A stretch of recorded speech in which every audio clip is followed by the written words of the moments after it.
마태복음 4장 1절부터 11절까지 말씀 제가 읽어드리도록 하겠습니다. 그때에 예수께서 성령에게 이끌리어 마귀에게 시험을 받으러 광야로 가사 40일을 밤낮으로 금식하신 후에 줄이신지라. 시험하는 자가 예수께 나와서 이르되 내가 만일 하나님의 아들이거든 명하여 이 돌들로 떡덩이가 되게 하라. 예수께서 대답하여 이르시되 기록되었으니 사람이 떡으로만 살 것이 아니요 하나님의 입으로부터 나오는 모든 말씀으로 살 것이라 하였느니라 하시니, 이에 마귀가 예수를 거룩한 성으로 데려다가 성전 꼭대기에 세우고 이르되 내가 만일 하나님의 아들이거든 뛰어내리라. 기록되었으되 그가 너를 위하여 그의 사자들을 명하시리니 그들이 손으로 너를 받들어 발이 돌에 부딪히지 않게 하리로다 하였느니라. 예수께서 이르시되 또 기록되었으되 주 너의 하나님을 시험하지 말라 하였느니라 하시니, 마귀가 또 그를 데리고 지극히 높은 산으로 가서 천하 만국과 그 영광을 보여 이르되 만일 내게 엎드려 경배하면 이 모든 것을 내게 주리라. 이에 예수께서 말씀하시되 사단아 물러가라. 기록되었으되 주 너의 하나님께 경배하고 다만 그를 섬기라 하였느니라. 이에 마귀는 예수를 떠나고 천사들이 나와서 수종드니라. 아멘. 계속해서 마가복음 1장 12절 13절 말씀, 마가복음 1장 12절 13절 말씀입니다. 성령이 곧 예수를 광야로 몰아내신지라. 광야에서 40일을 계시면서 사탄에게 시험을 받으시며 들짐승과 함께 계시니 천사들이 수종들더라. 아멘. 오늘 우리가 살펴볼 이 말씀 부분은 여러분들이 너무나도 잘 알고 있는, 또 성경에서 너무나도 유명한 그런 부분 가운데 하나죠. 예수님께서 요단강에서 세례를 받으시고 난 다음에 일어난 사건입니다. 예수님이 요단강에서 세례를 받으실 때에 어마어마한 사건이 일어났죠. 하늘이 열립니다. 하늘이 찢어집니다. 그리고 그 찢어진 하늘에서 성령님께서 이 비둘기와 같은 모습으로 예수님의 머리 위로 내려오시죠. 그러면서 하늘에서는 음성이 들립니다. 이는 내 사랑하는 아들이다. 이는 내 사랑하는 아들이다. 예수님께서 모든 이 범죄한 인간들을 대표하여 세례를 받을 때에 이런 어마어마한 일들이 일어난 것입니다. 특별히 그 가운데에 하늘에서 음성이 들리죠. 이는 내 사랑하는 아들이다. 그것은 곧 예수님께서 하나님의 아들이심을 성부 하나님께서 친히 말씀하셨던 그 장면입니다. 그리고 오늘 우리가 보는 이 마태복음 4장 이 부분은 그 장면에 이어서 일어나는 사건이지요. 이 장면에서, 이 사건에서 먼저 예수님은 그 광야에서 40일간 굶주리십니다. 그렇게 될 때 이 시험하는 자 사탄이 등장하지요. 그리고 예수님을 시험합니다. 그렇게 시험하는 그 시작이 무엇입니까? 네가 만약 하나님의 아들이거든. 성부 하나님께서 분명히 이는 내 사랑하는 아들이라고 말씀하셨음에도 불구하고 사탄은 끊임없이 예수님을 향하여서 예수가 누구인가를 묻고 증명하라고 그렇게 말하고 있습니다. 바로 그 본문을 가지고 오늘 우리가 함께 말씀을 나누어 보려고 합니다. 우리 인생 가운데 정말 설명하기 어려운 그런 속삭임들이, 소위 말하는 그런 시험들이 우리를 찾아옵니다. 이런 것들입니다. 네가 정말 하나님의 자녀라고 하면 너는 왜 이런 어려움과 고통을 겪고 있느냐? 하나님이 이 땅을 주관하신다고 하는데, 하나님이 이 땅의 왕이 되신다고 하는데 왜 세상은 이토록 고통스럽고 거칠고 살아가기 그렇게 힘드냐? 이런 식으로 끊임없이 우리들의 정체성과 하나님의 그 통치와 다스림에 대해서 의심하게 하는 질문들이 끊임없이 우리 인생 가운데에 들려온다는 것입니다. 이런 도전들은 우리 마음의 평안을 흔들어 놓습니다. 뿐만 아니라 우리 눈앞에 보이는 결핍과 그리고 하나님께서 우리의 기도에 응답하시지 않으시고 우리에게 은혜 베풀어 주시지 않는 것처럼 느껴지는 그런 지연과 때로는 고난과 상실을 통해서 하나님을 향한 우리들의 믿음의 뿌리를 근본적으로 흔들어 버리려고 하는 그런 시도들이 있다는 것입니다. 바로 이 지점에서 오늘 우리는 이 본문을 살펴볼 수 있습니다.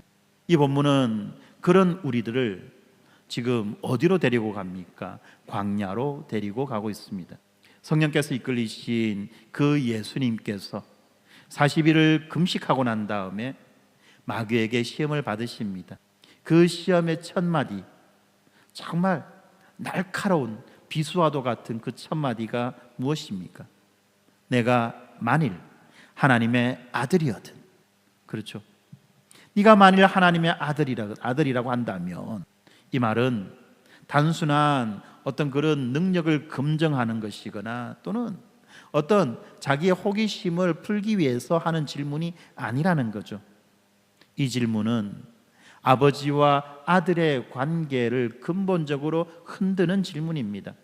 아버지와 아들의 관계를 의심하게 만들어주고, 뿐만 아니라 순종의 그 길, 예수님께서 가셔야만 되는 그 순종의 길을 비틀어서 그 권능의 지름길로 달려가게 만드는 유혹의 말이었던 것입니다.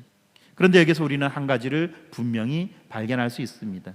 그것은 하나님의 아들 되신, 하나님의 아들 되심, 이것은 광야의 침묵과 굶주림과 그리고 악한 자의 도발 앞에서 결코 흔들리지 않았다는 것입니다.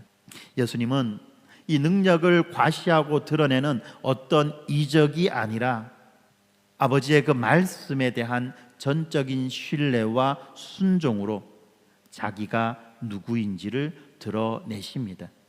예수님은 혹독하게 다가오는 그 배고픔과 그리고 고독과 그리고 불확실성과 유혹의 강풍 속에서 기록되었으되라고 하는, 이 기록되었으되라고 하는 아주 단단한 그 말뚝을 박으셨고 흔들리지 않으셨던 것입니다. 그렇죠. 자신의 존재의 근거를 하나님의 입에서 나오는 그 말씀에 고정시켰고, 하나님의 그 보호하심에 대한 확신을 성전을 뛰어내리는 모험이 아니라 하나님의 그 계시, 하나님의 그 계시된 말씀을 믿는 것으로 드러내셨던 것이죠. 뿐만 아니라 그 왕의 그 영광, 그 왕의 영광을 우상하게 절하는 타협의 방식이 아니라 오직 하나님께만 경배하는 그러한 좁은 길 위에서 받으셨던 것입니다. 이 장면은 구속사적으로도 엄청난 전환점을 가지는 그 장면이죠. 우리가 이미 배웠습니다. 풍요한 동산에서 하나님의 말씀을 신뢰하기보다는 보암직하고 먹음직스러운 그것을 따먹는 것을 선택했던 첫 아담의 실패가 있었습니다. 하나님의 크신 능력으로 출애굽의 기적을 경험했으나 그 광야를 지나는 동안 주께서 우리 중에 계시는가?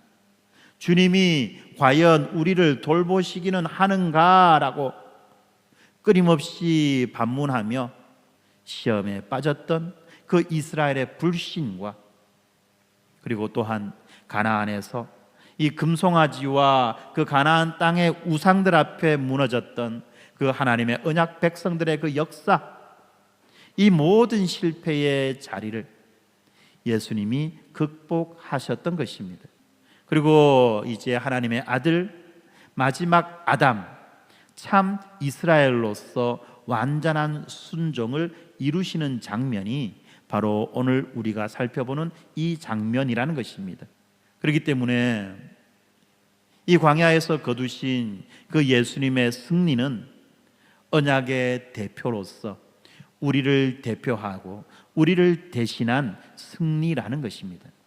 그래서 우리가 이 본문을 읽을 때 나도 예수님처럼 잘 해야 된다라고 하는 이런 부담이 아니라, 이런 무거운 부담이 아니라 이미 그리스도 안에서 승리가 시작되었고 그 승리가 이제 믿음으로 우리에게 전가되어서 승리하신 그리스도 안에서 우리도 그리스도와 함께 승리할 수 있게 되었다라고 하는 그 복음으로 우리에게 전해지는 것입니다. 그래서 오늘 우리는 본문에 나오는 이 세 가지 시험을 따라가면서 예수님의 승리가 무엇을 의미하는지, 그리고 그 승리가 어떻게 우리의 현재와 영원을 바꾸는지를 살펴보려고 합니다. 첫 번째, 이 아들의 권능을 자기 만족에만 쓰라는 그 유혹 앞에서 예수님은 말씀으로 사는 아들이라는 것을 드러내시죠. 두 번째 시험, 이 보이는 표적으로 하나님의 그 임재를, 하나님의 그 보호하심을 증명하라고 하는 그러한 발칙한 도발 앞에서 예수님은 아버지를 시험하지 않는 신뢰로 응답하십니다. 그리고 세 번째, 십자가 없이 영광을 얻으라고 하는 이러한 거래 앞에서, 달콤한 거래 앞에서 예수님은 오직 하나님께 경배하는 충성으로 왕권을 받으셨습니다. 이 장면 속에서 우리는 예수님이 그 하나님 아들이 되심이 어떻게 확증되어 가는지를 살펴보고, 그리고 그 아들의 승리가 어떻게 우리의 확신과 위로와 소망이 되는지를 한번 살펴보도록 하겠습니다. 먼저 첫 번째 시험이 이 돌들로 떡이 되게 하라는 그 시험이었습니다. 이 시험은 극한의 배고픔 속에서 찾아왔습니다. 40일간의 금식으로 몸은 쇠약해졌고 사탄은 그 예수님의 가장 약한 고리를 파고 들어옵니다. 내가 하나님의 아들이거든 이 돌들로 떡이 되게 하라. 이 말은 얼핏 듣기에는 전혀 무해한 그런 말이죠. 그렇지 않습니까? 누구를 해치거나 누구에게 나쁜 짓을 하거나 하는 일이 아니죠. 특별히 배고픈 사람이 먹는 것, 배고픈 사람이 먹을 것을 찾는 것이 뭐가 문제가 되겠습니까? 그렇지 않나요? 배고픈 사람이 먹을 것을 찾아서 먹는 것은 너무나도 당연한 이야기인 것입니다. 여기에서 이 유혹의 핵심이 빵이 아니라는 거예요. 빵이 아니라 무엇입니까? 바로 아들의 그 권능, 아들의 권능을 아버지의 뜻을 이루기 위해서가 아니라 자기의 필요, 자기의 뜻을 이루기 위해서 사용하라고 하는 그 제안이었던 것입니다. 무슨 말입니까? 네가 아버지를 기다리지 말고, 아버지가 너에게 먹을 것을 주는 그것을 기다리지 말고 네가 해결하면 되잖아. 공급자이신 하나님보다 그 공급, 그것을 먼저 붙들으라고 그렇게 말하는 것입니다. 우리의 필요가 누구에게서부터 오는지를 알아 우리의 필요를 채워주시는 그 하나님을 주목해서 바라볼 것이 아니라 네가 뭐가 필요한지를 생각해보고 그 필요를 네 힘과 네 능력으로 스스로가 채워봐라고 하는 거예요. 이에 대한 예수님의 대답이 신명기 8장 3절이었죠. 사람이 떡으로만 살 것이 아니라 하나님의 입에서 나오는 모든 말씀으로 살 것이라. 사람이 떡으로만 살 것이 아니요 하나님의 입에서 나오는 모든 말씀으로 살 것이다. 여기에서 떡으로만 이라는 말, 이 말을 우리는 주목해야만 합니다. 그렇죠? 떡이 우리에게 필요합니다. 빵이 우리에게 필요합니다. 그러나 그것이 전부가 아니라는 거예요. 여러분들 이거 분명히 아셔야 됩니다. 개념적으로 아시는 것이 아니라 고백적으로 알아야 되는 거예요. 빵은 필요합니다. 왜요? 인간은 육체를 가지고 있기 때문에, 몸을 입고 있기 때문에 빵은 필요합니다. 그러나 그것이 전부가 아니라는 거예요. 그것을 전부로 여기고 산다면 그것은 인간이 아니라 짐승입니다. 그렇지 않습니까? 인간은 물질로 유지됩니다. 그렇지만 인간은 말씀에 의해서 존재한다는 것입니다. 하나님의 아들은 이렇게 인간의 필요를 부인하지 않습니다. 그러나 그 필요보다 말씀을 더 높이시는 분이라는 것입니다. 아버지의 때와 아버지의 방법을 신뢰하며 아들의 권세를, 아버지의 뜻을 이루는 것, 아버지의 뜻에 순종하는 것에만 그 권세를 사용하시는 것입니다. 이 장면이 바로 그 에덴과 광야를 연결해 주고 있지요. 첫사람 이 아담은 그 에덴의 풍요로움 속에서 말씀보다는 눈에 보이는 그 선악과를 선택했습니다. 그러나 참 아담이신 예수는 그 결핍 속에서도 보이지 않는 말씀을 붙드셨던 것입니다. 이스라엘도 마찬가지입니다. 이스라엘도 이 만나의 규례를 통해서 사람이 떡만 갖고 사는 것이 아니라는 것을 배우라고 그렇게 하나님이 말씀하셨을 때 그들은 불평했습니다. 그리고 그들은 하나님을 시험했습니다. 그러나 참 이스라엘이신 예수님은 그 교훈을 완전하게 살아내셨던 것입니다. 그렇기 때문에 이 광야에서 거두었던 예수님의 이 첫 번째 승리는 단순히 어떤 예수님의 그 자제력과 인내심이 뛰어나다는 것을 말해주는 것이 아니라는 거죠. 바로 언약의 대표로서, 모든 인류의 대표로서의 그 능동적 순종이었다는 것입니다. 그리고 바로 이 지점에서, 대표로서의 그 능동적 순종이라고 하는 이 지점에서 예수님께서 이루신 그 의가 이제 우리의 의로 전가되어지는 길이 열리는 것입니다. 그런데 우리도 마찬가지로 이 시험을 당하며 이 시험을 경험하며 살아갑니다. 경제적인 압박이 있습니다. 건강에 불안이 있습니다. 뿐만 아니라 이 관계의 단절도 있습니다.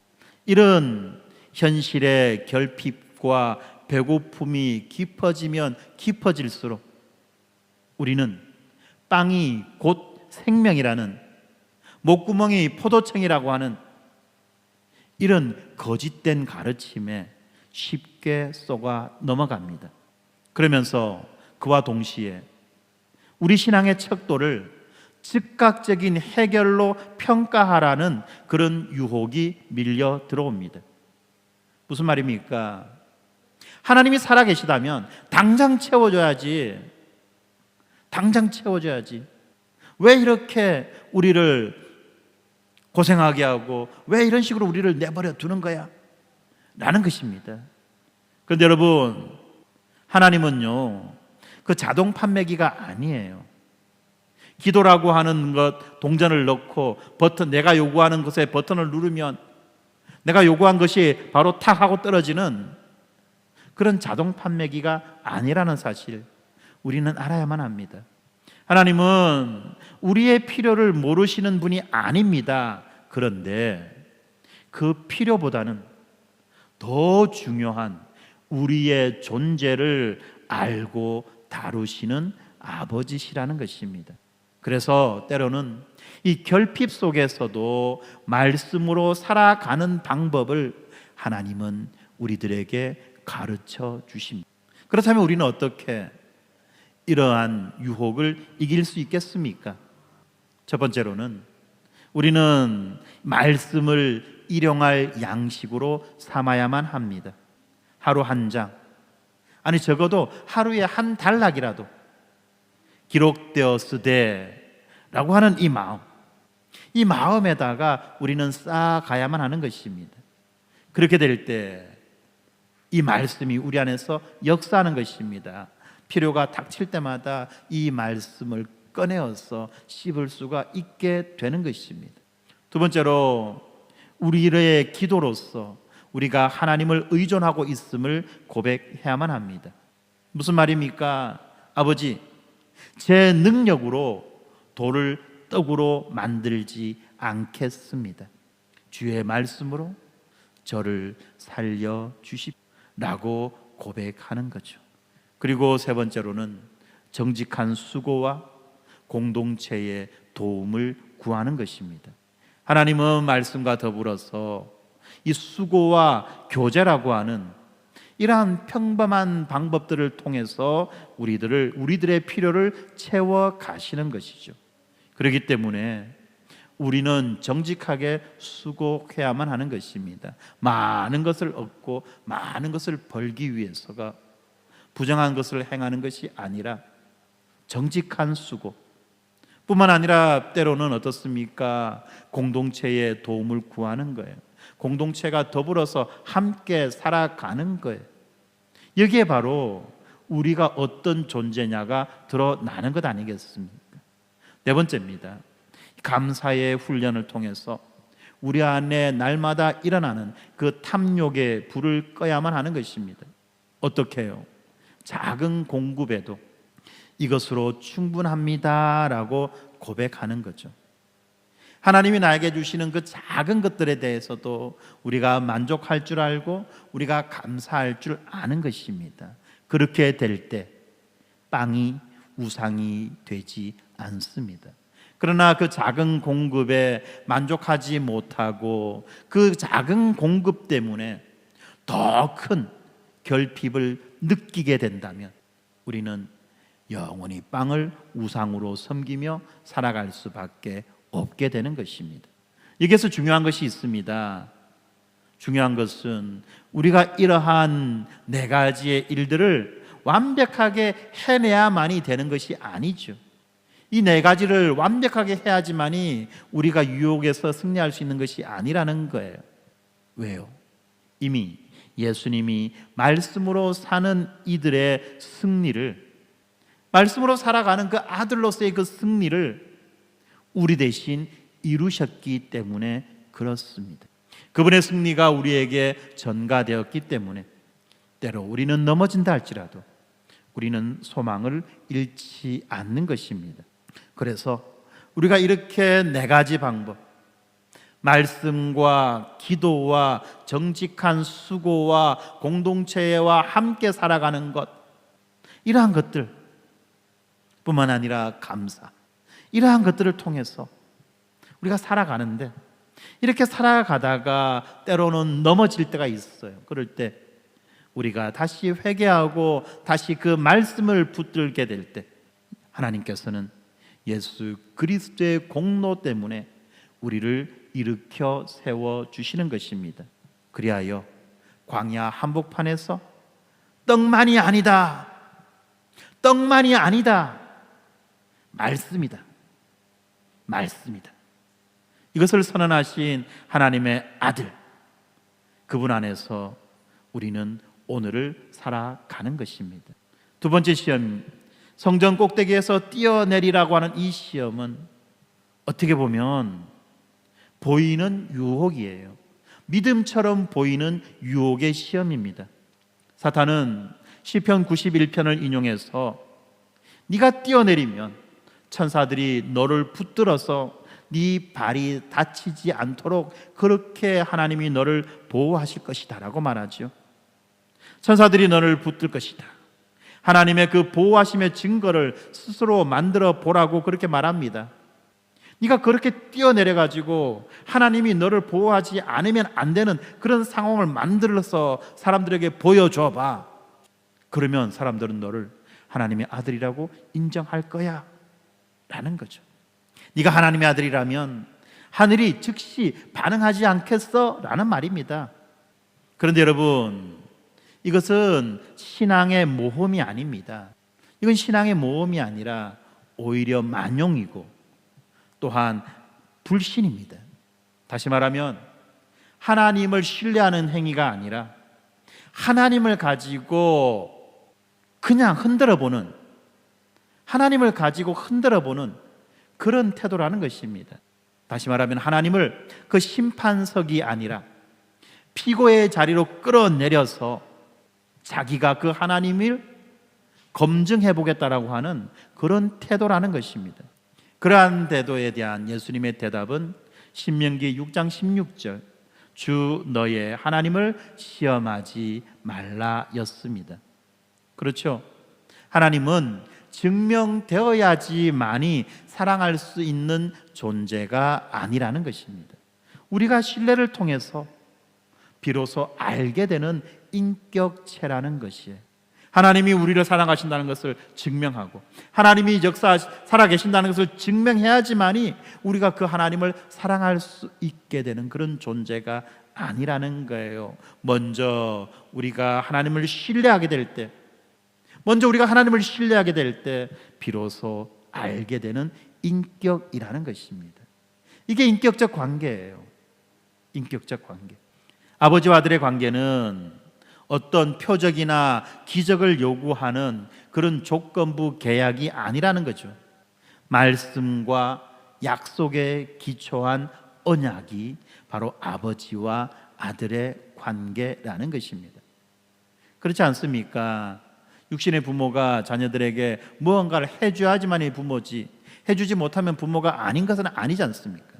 뭘 해주고 안 해주고 이전에, 뭘 하고 안 하고 이전에 부모와 자녀라고 하는 그 신뢰가 먼저 형성이 되어야죠.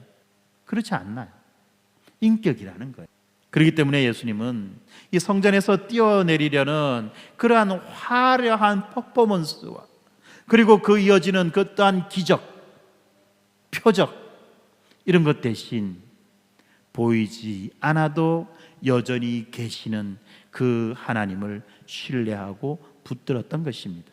성령의 인도하심 안에서 계시는 그 자신을 알고 때를 따라 도우시는 아버지를 신뢰하는 것입니다. 이스라엘 역사를 살펴볼 때에 그 출애굽한 이스라엘 백성들이 그 마사와 무리바에서 여호와께서 우리 중에 계신가 아닌가를 따졌어요. 왜요? 목이 너무 말라가지고 죽을 것 같았기 때문에 여호와께서 우리 중에 계신가 아닌가를 가지고 따졌던 것입니다. 그런데 그들에게는 이미 구름 기둥과 불 기둥으로 하나님은 그들과 함께 하셨던 것입니다. 그럼에도 불구하고 여전히 자기의 필요를 내세우며 그것을 가지고 하나님이 계신가 안 계신가를 따졌던 것이에요.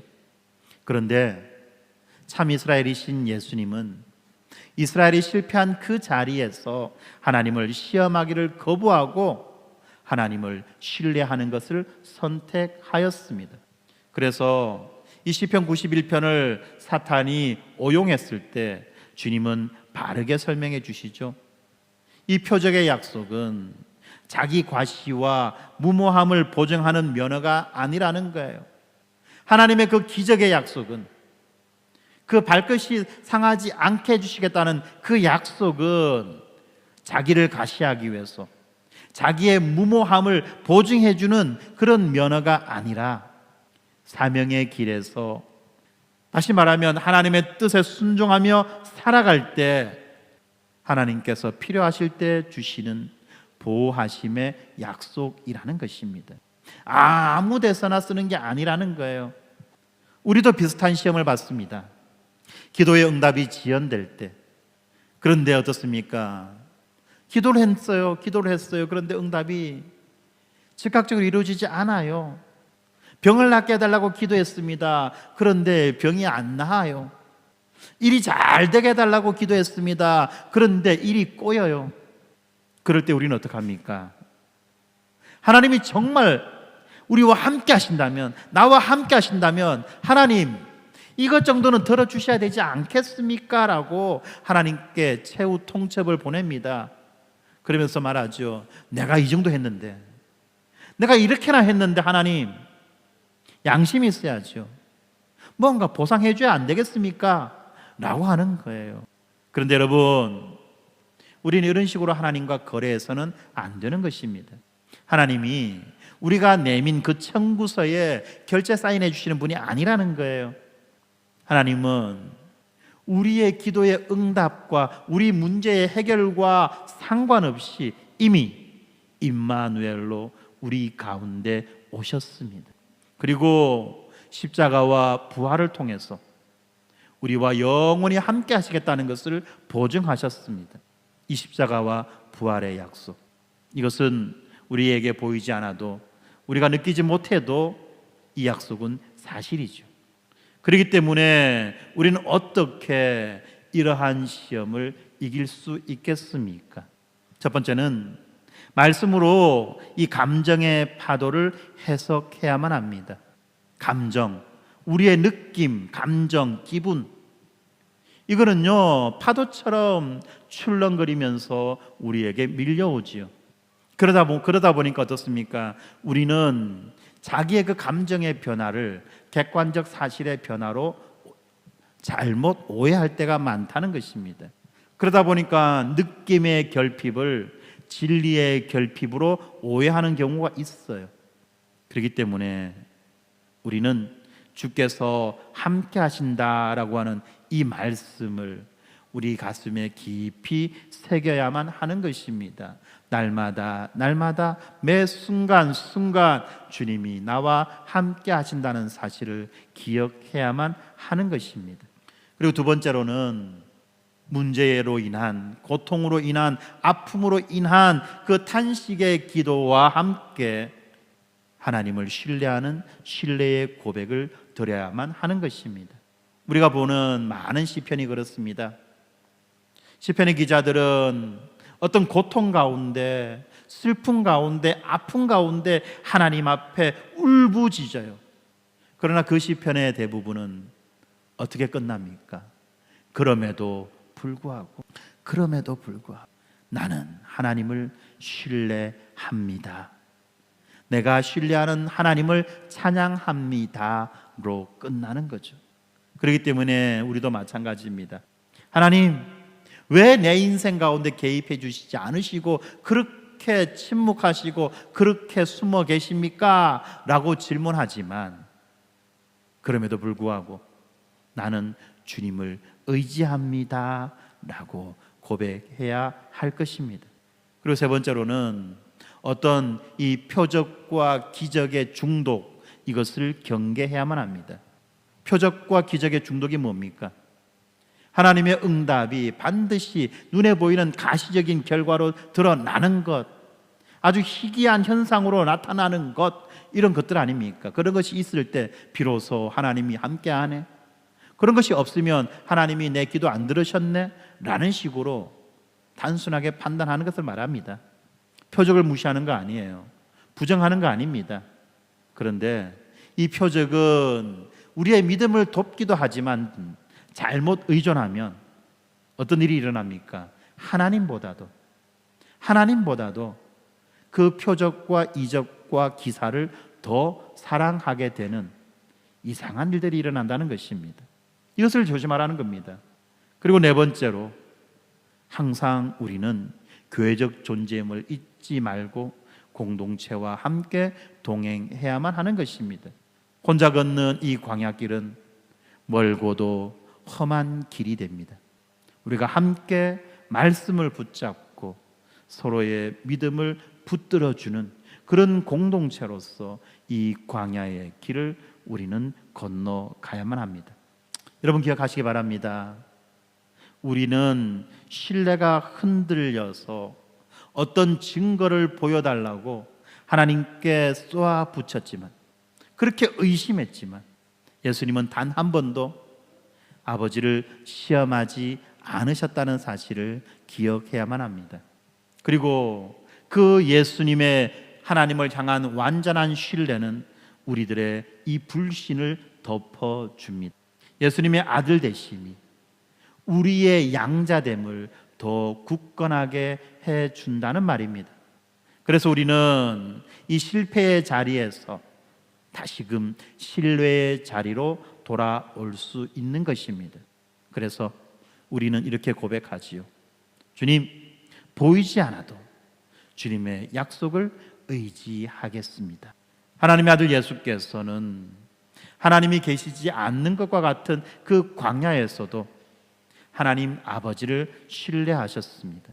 그러므로 그 예수 그리스도 안에 있는 우리도 마찬가지로 보이지 않아도 우리와 함께 하시는 그 하나님을 그리스도 안에서 붙들 수 있는 것입니다.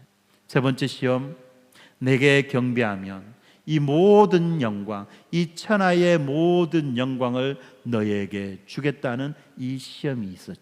이 시험은 조금은 특별하게 어떤 일종의 이 거래의 언어로 다가옵니다. 사탄은 지금 이 높은 산에서 모든 나라와 그 영광을 보여주며 말합니다. 한 번만 내게 절하면 이 모든 영광을 지금 당장 너에게 주겠다. 한 번만 절하면 이 모든 영광을 너에게 주겠다. 무슨 말입니까? 이 경배의 대상을 바꾸기만 한다면 그 영광의 방식도 바뀌어진다는 속삭임인 것이죠. 다시 말하면 이 목적을 위해서, 이 영광이라고 하는 이 목적을 위해서 우상이라고 하는 이 수단쯤은 눈 감아도 된다는 유혹인 것입니다. 목적을 위해서, 네가 이 땅에 온 이유와 목적이 바로 이 영광을 얻기 위해서가 아니냐?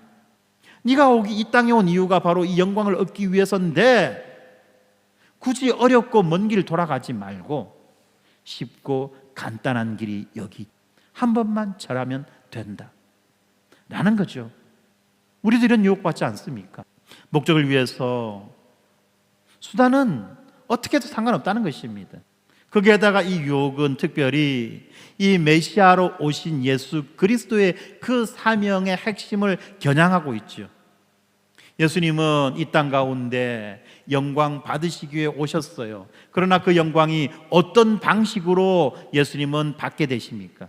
겸손과 순종과 버림받음과 십자가의 죽임 당하심의 방식으로 예수님은 영광을 받으시는 것입니다. 쉬운 것이 아니죠. 예수님 스스로도 너무나도 이것이 고통스러웠어요. 힘들었어요. 죽을 것만 같았어요. 그래서 십자가에 달리시기 전날에 어떻게 하셨습니까? 기도하지 않아요. 할 수만 있다면 제발 이거 안 하면 안 되겠습니까? 라고 그렇게 기도하지 않습니다. 사단은 그걸 아는 거예요. 그래서 어렵고 힘든 길 돌아가지 말고 쉽고 편한 길로 가라는 거죠. 십자가 없이 그 왕의 보좌에 오르라는 이야기입니다. 그런데 이러한 유혹에 대해서 예수님은 신명기 6장 13절로 대답하십니다. 주 너의 하나님께 경배하고 다만 그를 섬겨라. 사단은 나의 경배의 대상이 아니다. 우리의 경배의 대상이 아니다. 오직 하나님만이 우리의 경배의 대상이며 우리의 섬김의 대상이라는 것입니다. 이렇게 섬김은, 이렇게 경배는요, 우주의 기준선, 우리 삶의 기준선을 정해주는 것입니다. 다시 말하면 우리가 누구를 예배하며 사느냐, 누구를 섬기며 사느냐, 이것이 우리가 어떤 사람이 되느냐를 결정하는 것입니다. 하나님의 아들이신 예수님은 이 십자가의 길을 포기하지 않으심으로 이 영광의 왕관을 정당하게 받으시죠. 그리하여 예수님의 그 권세는 찬탈하고 빼앗는 권세가 아니라 순종의 권위로 다스리시는 권세라는 것을 보여주는 것입니다. 이 장면은 바로 다윗 언약과 시편 2편의 말씀을 배경으로 합니다. 아들을 세우시고 열방을 유업으로 주시겠다는 그 약속은 전쟁이 아니라 침략과 노략이 아니라 경배 한가운데에 놓여 있었습니다. 구약의 왕들이 실패했던 자리가 있지요. 권력과 쾌락, 그리고 이 우상을 섬기고 세속적인 동맹을 맺는 이러한 자리를 예수님은 가까이 하지 않았다는 것입니다. 거기에 예수님은 그 순종의 길에서 한치도 물러서지 않으셨던 것입니다. 그래야 마침내 사탄아 물러가라, 사탄아 물러가라는 이 왕의 입에서 선포되는 해방의 명령이 터져 나옵니다. 그리고 그 즉시 마귀는 떠나가고 천사들이 와서 수종을 들게 됩니다. 이 참 왕의 종들은 하늘에 있고 그 왕의 통치는 말씀의 권위와 성령의 능력으로 시작되는 것입니다. 광야는 이렇게 하나님의 나라의 계전의 승리가 울려 퍼진 전장이라는 것입니다.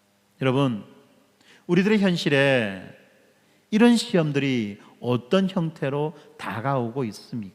첫 번째는 타협의 합리화입니다.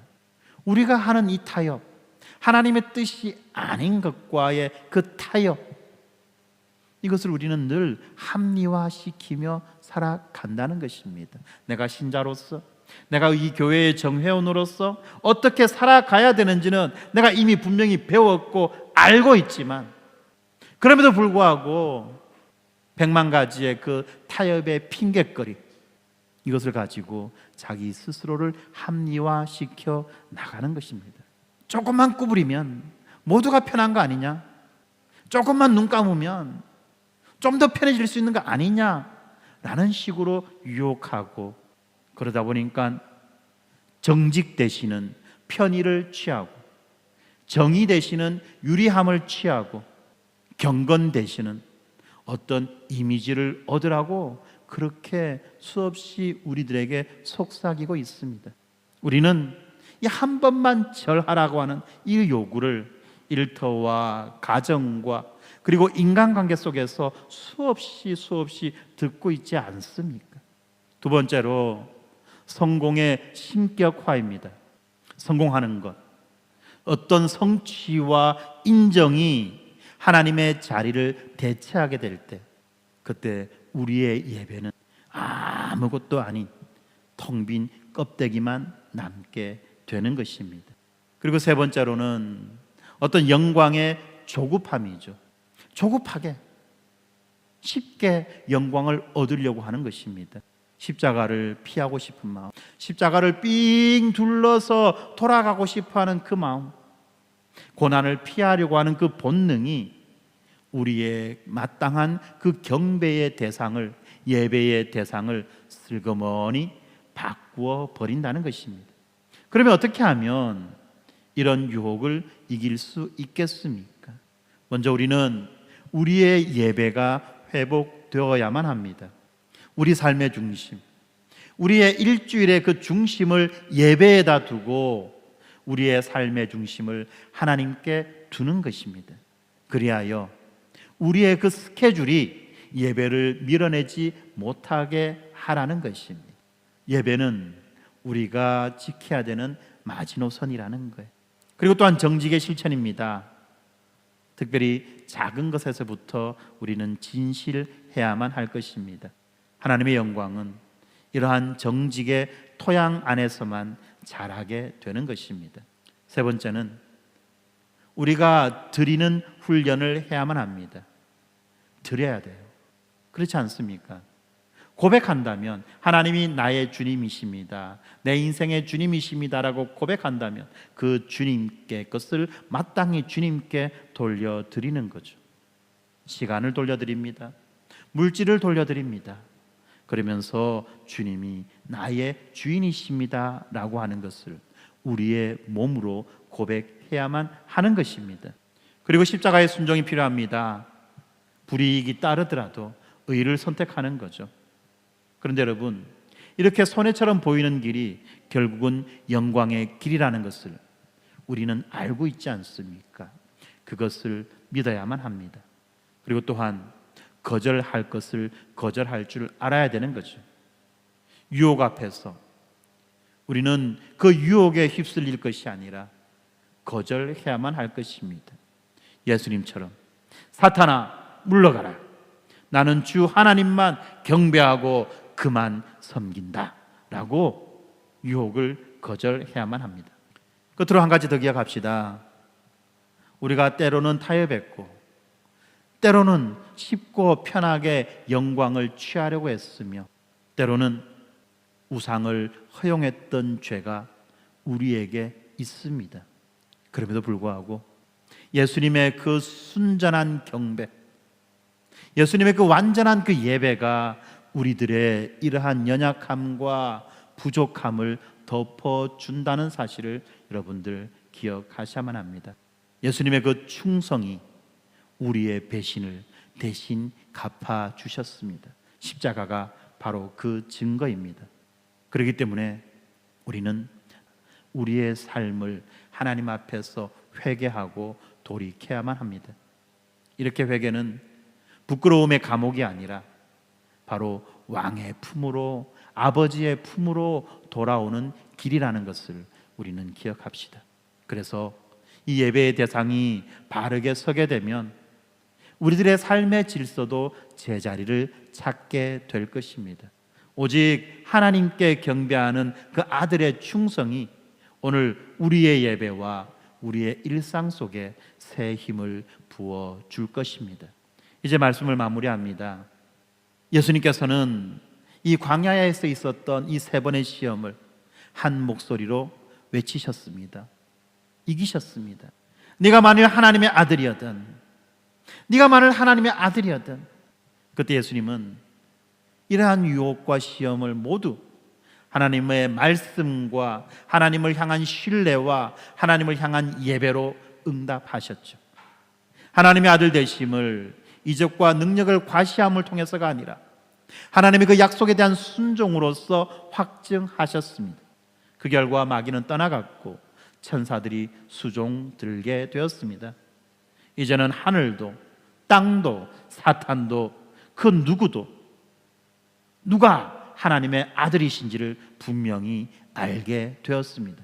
이 광야에서 있었던 이 승리는 예수님의 그 공생애의 서곡이었고 십자가와 부활과 승천으로 이어질 하나님 나라의 그 진군을 알려주는 나팔 소리가 되었습니다. 이제 우리는 이 두 가지 결정적인 진리를 붙잡아야만 합니다. 첫 번째는 예수님의 승리는 단순한 모범이 아니라 성취라는 사실입니다. 무슨 말입니까? 단순히 우리가 따라야 될 그런 삶의 모범이 아니라 우리를 위한, 우리를 대신한 성취였다는 것입니다. 물론 우리는 이 주님의 본을 따라야 합니다. 말씀으로 살고 하나님을 시험하지 않으며 오직 하나님만 경배해야 합니다. 그렇지만 예수님의 이 성취는 네가 이렇게 해야 구원받는다가 아니죠. 네가 이렇게 해야지, 예수님처럼 살아야지 네가 비로소 구원받는다가 아니라 예수님이 이미 그렇게 하셨다. 그리고 그 결과 이제 승리는, 예수님의 그 승리는 너의 것이 되었다라고 하는 그 복음을 우리는 들어야만 하는 것입니다. 마지막 아담이신 예수님의 이 순종은 우리의 대표로서의 순종이기 때문에 예수님의 그 의가 믿는 자에게 전가되어집니다. 그러므로 오늘 우리 이 설교가 끝났을 때 우리는 이 결심의 주먹을 불끈 쥐는 것이 아니라 그리스도의 그 완전한 순종 안에서 안식을 누려야만 될 것입니다. 그래서 주여 감사합니다. 나의 실패를 덮는 그 아들의 승리가 제게도 유효합니다 라고 그렇게 담대하게 우리는 고백해야만 합니다. 두 번째로 예수님의 승리가 현재 진행형의 승리라는 사실을 우리는 기억해야 합니다. 광야에서 시작된 하나님의 그 아들의 능력은 오늘 우리에게도 적용됩니다. 그래서 우리는 예수님의 이름으로 말씀의 검을 손에 쥐는 것입니다. 우리들에게 다가오는 유혹은 여전히 교묘하고 여전히 치명적입니다. 그러나 기록되었으되 이 한마디로 이 미혹의 안개를 걷어내는 것입니다. 예수님의 영, 그 성령께서 우리 안에 거하시며 보이지 않아도 함께 하시는 그 하나님을 깨닫게 해 주실 것입니다. 그리고 이 예배의 자리에서 우리는 하나님을 향한 그 경배의 방향을 다시 맞추어야만 할 것입니다. 그렇지 않습니까? 여러분, 이 한 주간의 선택이 우리들의 주일의 그 예배를 증언합니다. 그리고 우리의 그 주일의 예배가, 우리의 예배가 이 한 주간의 선택을 이끌어 가는 것입니다. 그렇기 때문에 우리가 한 주간의 그 인생은 바로 이 예배를 위해 사는 것이고, 우리가 이 예배를 통해서 한 주간의 인생을 살아갈 힘을 얻게 되는 것입니다. 그러므로 사랑하는 성도 여러분, 삶의 광야에서 우리는 이렇게 선포합시다. 하나님의 공급이 결핍된 그 광야에서 우리는 나는 떡만으로 살지 않고 말씀으로 산다라고 선포하며, 우리가 필요한 것, 우리의 필요를 하나님께 구하지만, 그러나 그보다도 우리는 말씀을 먼저 먹으며 살아가야만 되는 것입니다. 하나님께서 침묵하시는 그 광야에서 나는 하나님을 시험하지 않고 하나님이 주신 그 약속을 신뢰한다라고 선포하며, 어떤 표적과 기적을 강요할 것이 아니라 성경에 기록된 임마누엘을 붙들어야만 할 것입니다. 세상과 우상이 타협할 것을 유혹하는 그 광야에서 나는 주 하나님만 경배하고 그만 섬긴다라고 선포하며 달콤한 그 작은 거래들을 거절하는 용기를 가져야만 할 것입니다. 그리고 이러한 유혹 가운데 우리의 실패가 기억날 때마다 우리는 십자가를 바라보아야만 합니다. 아들의 순종이 우리들의 불순종을 덮었다는 그 사실을 우리는 기억해야만 합니다.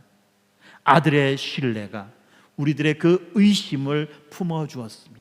아들의 경배가 우리의 우상을 무너뜨려 버렸습니다. 그리하여 그 아들이 무덤을 깨트리고 일어나셨을 때 거둔 그 아들의 승리가 바로 역사의 결론이 되었던 것입니다.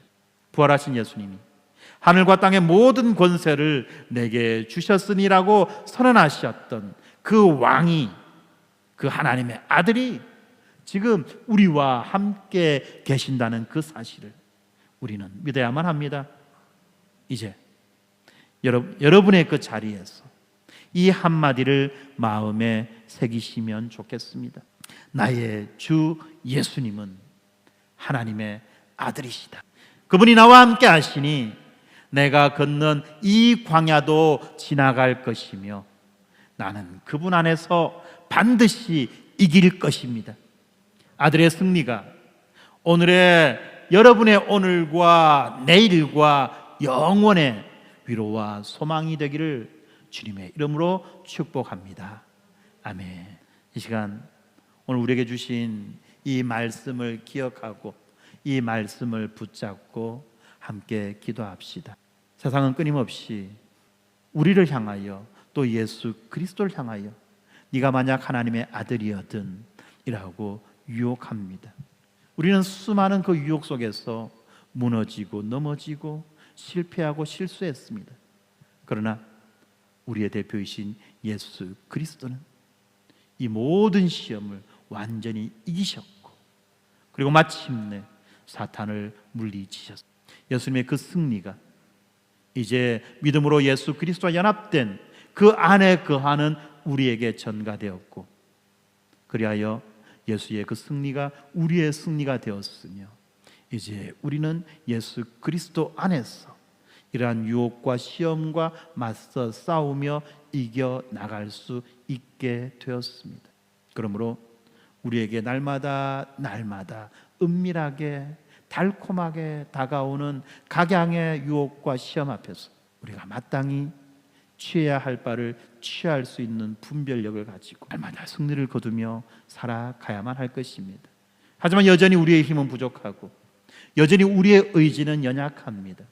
그래서 우리는 기도합니다. 나를 도와주시오. 때로는 내가 실패하고 넘어지지만 그 실패와 넘어짐 가운데 내가 완전히 무너질 것이 아니라 예수 그리스도의 승리를 의지하여 그 자리에서 일어나 내가 나에게 주어진 그 본분을 따라 사명을 따라 마땅히 감당해야 될 일들을 온전히 감당하며 살아가게 하여 주시옵소서. 작은 유혹 가운데 타협하지 않게 하시고 넘어지지 않게 나를 지켜 주시옵소서라고 우리가 그렇게 기도하며 나아가면 좋겠습니다. 그리고 계속해서 기도할 것은 우리 성도들을 위해서 기도합시다. 교회를 위해서 기도합시다. 우리 안에 몸이 연약한 지체들도 있고 마음이 아파하는 지체들도 있고 뿐만 아니라 여러 가지 많은 어려움과 고통 가운데 신음하고 있는 지체들이 있습니다. 경제적인 어려움도 있고 관계적인 어려움도 있고 뿐만 아니라 여러 가지 많은 일들에서 오는 장래의 염려와 두려움에서 오는 그런 어려움들이 있습니다. 주께서 함께 하셔서 이러한 어려움들을 이겨나가게 하시고 견뎌낼 수 있도록 은혜 달라고 우리가 함께 기도합시다.